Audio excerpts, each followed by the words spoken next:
Chapter 5। आपने कभी robin hood के बारे में सुना है? रॉबिन हुड को लोग हीरो मानते थे क्योंकि वो अमीरों से लूटता था और गरीबों में वो बांटता था। रॉबिन हुड को मरे हुए बहुत साल हो गए हैं, लेकिन उसके फॉलोअर आज भी जिंदा हैं। आपको पता होगा आजकल टैक्सेस कितना ज़्यादा पे करते हैं, और इनकम टैक्स वो तो सबसे ज़्यादा है। अमेरिका और यूरोप पे तो बहुत ही ज़्यादा है। अगर लोग 12 महीने काम करते हैं तो 4 से 5 महीने जो इनकम आती है वो गवर्नमेंट को जाती है। टैक्स का मतलब वो पैसे जो आप गवर्नमेंट को देते हो, और फिर गवर्नमेंट उससे एम्प्लॉयज़ को पे करते हैं, और जो गवर्नमेंट फैसिलिटीज़ है वो प्रोवाइड करते हैं। एरिस्टोटल बताते हैं कि अमेरिका में पहले टैक्स नहीं होता था। गवर्नमेंट कभी कभी लेती थी जब उन्हें ज़रूरत होती थी, लेकिन टैक्स ये कभी परमानेंट नहीं होते थे। 1913 में यूएसए में टैक्स परमानेंट हो गए, और वो भी रॉबिन हुड थ्योरी से हुआ। किसी भी देश में सबसे ज़्यादा लोग मिडिल क्लास होते हैं, और जो अमीर होते हैं वो उनकी परसेंटेज कम होती है। जब अमेरिका में टैक्स रूल आया तो गवर्नमेंट ने कहा कि टैक्स सिर्फ अमीरों से लिया जाएगा, उनको पनिश किया जाएगा और उनसे पैसे लेके गरीबों को फैसिलिटी दी जाएगी। और मेजोरिटी लोग ने इस लॉ के लिए वोट कर दिया। उन्हें लगा कि ये लॉ अमीरों के लिए है, और जो पुअर और मिडिल क्लास हैं उनको इससे फ़ायदा होगा। एक बार जब ये लॉ पास हो गया तो गवर्नमेंट का लालच बढ़ गया, और कुछ टाइम बाद गवर्नमेंट ने इस लॉ को पूरी पॉपुलेशन पे लगा दिया। आज लोग जितना ज़्यादा कमाते हैं उतना ज़्यादा उन्हें टैक्स पे करना पड़ता है। और पुअर और मिडिल क्लास लोग कहते हैं कि अमीर लोग को ज़्यादा टैक्स पे करना चाहिए, लेकिन अमीर लोग ज़्यादा टैक्स पे नहीं करते हैं। ऐसा नहीं है कि वो कुछ इलीगल कर रहे हैं, वो लीगली कम टैक्स पे करते हैं। कुछ टाइम पहले मैंने पढ़ा था कि बिलियनर वॉरेन बफेट अपनी सेक्रेटरी से भी कम टैक्स पे करते हैं। वो ऐसा इसलिए कर पाते हैं क्योंकि वो लॉज का फ़ायदा उठाते हैं। ऐसे बहुत सारे लॉ हैं जिनमें कम टैक्स पे करने के लिए बहुत सी अपॉर्चुनिटी है।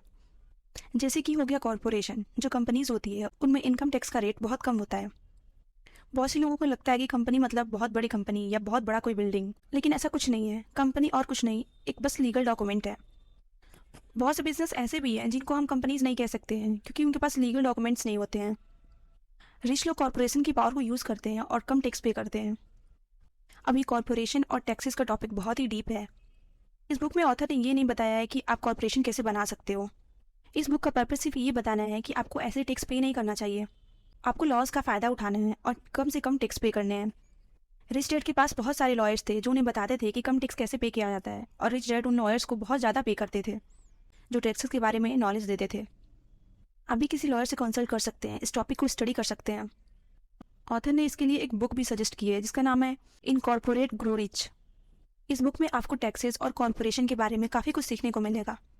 बस एक बात याद रखिए कि आपको जो लॉज हैं उनके फ़ायदे उठाने हैं और कम से कम टैक्स पे करने हैं। इसके लिए आपको थोड़ी स्टडी करनी पड़ेगी, थोड़ा एफर्ट लगाना पड़ेगा। इससे आपके पैसे बचेंगे, और फिर उन पैसों से आप असेट्स बाय कर पाओगे। चैप्टर 6। इस चैप्टर के स्टार्टिंग में ऑथर ने 2 स्टोरीज बताई हैं। सबसे पहले स्टोरी है अलेक्जेंडर ग्राहम बेल के बारे में।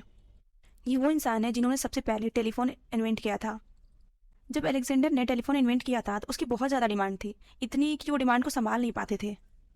इसके लिए उन्होंने पेटेंट भी खरीद रखा था। पेटेंट मतलब कुछ सालों तक उनका उस पर अधिकार है, उसको कोई और बना नहीं सकता।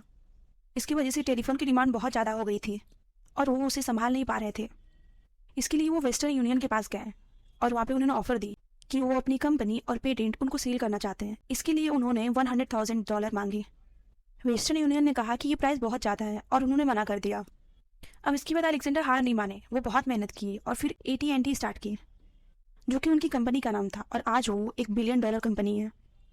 सिर्फ इतना ही नहीं, इस कंपनी के बाद उन्होंने और भी बहुत सी कंपनी खोली, और आज ये एक इंडस्ट्री बन चुकी है। ये थी पहली स्टोरी। अब सेकेंड स्टोरी सुनिए। ये स्टोरी है एक लोकल कंपनी की जिसने अपने बहुत सारे एम्प्लॉयज़ को फायर कर दिया है, जिसमें उसका मैनेजर भी शामिल है। ये स्टोरी न्यूज़ पे आई थी। बहुत सारे वर्कर्स कंप्लेन कर रहे हैं कि उनके साथ गलत हुआ है। इन्हीं वर्कर में एक मैनेजर भी थे जिनकी एज थी करीब 45 ईयर, और वो अपनी बीवी बच्चों के साथ आए थे। वो गार्ड से बोल रहे थे कि उन्हें ऑनर से बात करनी है। वो प्रे कर रहे थे कि उन्हें ऑनर से बात करने दिया जाए, क्योंकि उसे डर था कि उसका घर और बाकी चीज़ें चली ना जाए। ये कोई एक स्टोरी नहीं है, ऐसा बहुत से लोगों के साथ होता है। जब कभी किसी की जॉब चली जाती है तो बहुत उदास हो जाते हैं, वो सोचते हैं कि सब कुछ खत्म हो गया है। ऑथर के जो स्टूडेंट है वो बहुत ज़्यादा है, हज़ारों लाखों में है। ऑथर कहते हैं वो बहुत ज़्यादा टैलेंटेड है, वो बहुत कुछ कर सकते हैं, पर एक चीज़ है जो उन्हें रोकती है, और वो है डर। वो चीज़ों से डरते हैं, उनके अंदर इतना गट्स नहीं है। बहुत से लोगों के पास नॉलेज होती है, उन्हें पता होता है क्या करना है, क्या एक्शन लेना है, फिर भी वो कोई एक्शन नहीं लेते हैं क्योंकि उनके पास गट्स नहीं होता। उनके अंदर इतनी हिम्मत नहीं होती है, उन्हें डर होता है। वो सोचते हैं अगर उन्होंने ये इन्वेस्टमेंट कर दी तो कहीं पैसे डूब ना जाएं या फिर कोई और प्रॉब्लम ना हो जाए। ये बात याद रखिए कि अगर आप अमीर बनना चाहते हैं, अपने पैसे इन्वेस्ट करते हैं, तो बहुत बार आपको लॉसेज होगी और वो लॉस आपको झेलने पड़ेंगे।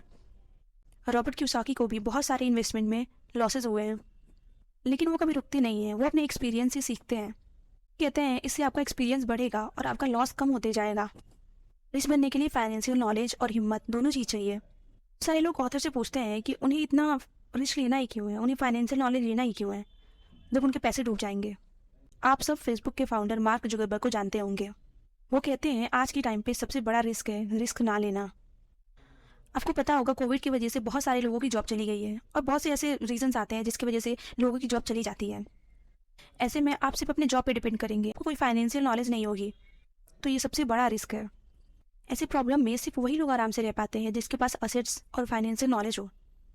ये लोग अपने बॉस को सैलरी बढ़ाने के लिए नहीं बोलते और ना ही कोई फाइनेंशियल प्रॉब्लम होती है। इस चैप्टर में ऑथर ने हमें एक और इम्पॉर्टेंट लेसन दी है। मिडिल क्लास और पुअर में एक आदत होती है और वो है दूसरों को ब्लेम करने की।